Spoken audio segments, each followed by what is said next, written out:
विद्युत आवेश एवं क्षेत्र टॉपिक नंबर 3 की ये वीडियो में आपको समझा रहा हूँ। बड़ा इंपॉर्टेंट क्वेश्चन है, देखेंगे चित्र के माध्यम से।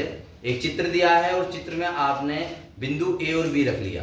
बिंदु ए पर हम देख रहे हैं चित्र में क्यू ए दे दिया 3 म्यू सी और क्यू बी दे दिया -3 म्यू सी। विपरीत धनावेश है तो एक प्लस का एक माइनस का है।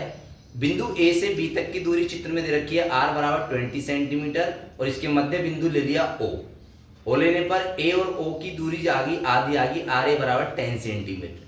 ओ और बी के बीच की दूरी आर बी बराबर 10 सेंटीमीटर आ गई। अब इन सारी दूरियों को मैं यहाँ लिख रहा हूँ। क्यू ए दे दिया 3 म्यू सी, कन्वर्ट कर दिया माइक्रोन कूलाम में, तो यहाँ सी लिख देंगे।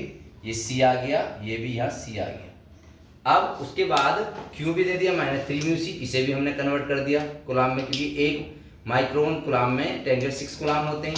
आर ए दे दिया 10 सेंटीमीटर, इसे भी हमने मीटर में कन्वर्ट कर दिया। आर बी दे दिया 10 सेंटीमीटर, इसे भी मीटर में कन्वर्ट कर दिया। ये हमें टोटल फाइंड करना है। तो सूत्र है किसी बिंदु आवेश के कारण वैद्युत क्षेत्र की तीव्रता का सूत्र मैंने पढ़ाया था, E = 9.0 × 10⁹ Q/r² से। अब इस सूत्र को इसके अकॉर्डिंग रखना है इन सभी के, तो ए के अकॉर्डिंग रखेंगे। तो इसको मान लिया EA, Q को मान लिया QA और R को मान लिया RA का स्क्वायर। अब EA = 9.0 × 10⁹ QA की वैल्यू हमने ऊपर से पुट करी 3 × 10⁻⁻⁶ और RA की वैल्यू भी हमने ऊपर से पुट करी, ये रहा बेटा 10 × 10⁻⁻² का होल स्क्वायर। 9 की गुणा 3 में करी 27 आ गया। प्लस के 9 में से जब माइनस के 6 जाएंगे तो प्लस के 3 आएंगे।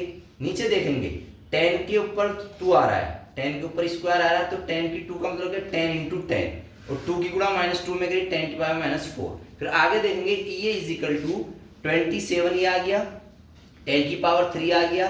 नीचे 10 और 10 का और 10 की अगर हम गुणा करें तो 100 होता, स्क्वायर के अकॉर्डिंग लगे तो 10⁻² आ जाएगा।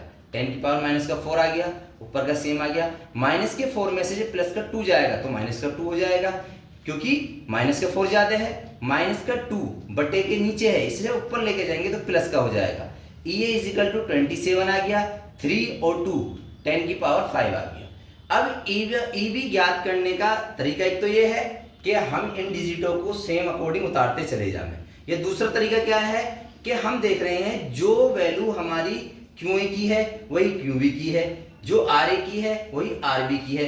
ये हमारी डिजिट नहीं बदल रही, तो जब डिजिट नहीं बदल रही तो जो EA का मान आया है वही EB का मान हम सेम उतार देंगे।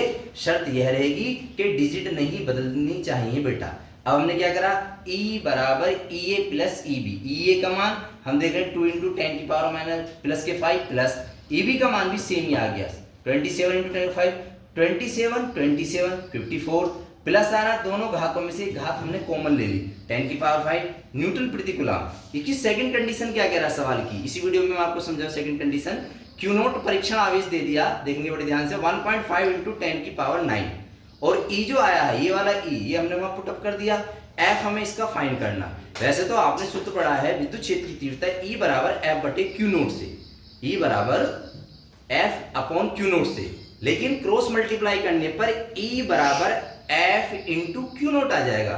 F = Q0 आ जाएगा। E की वैल्यू हमने पुट कर दी, Q0 की वैल्यू पुट करी।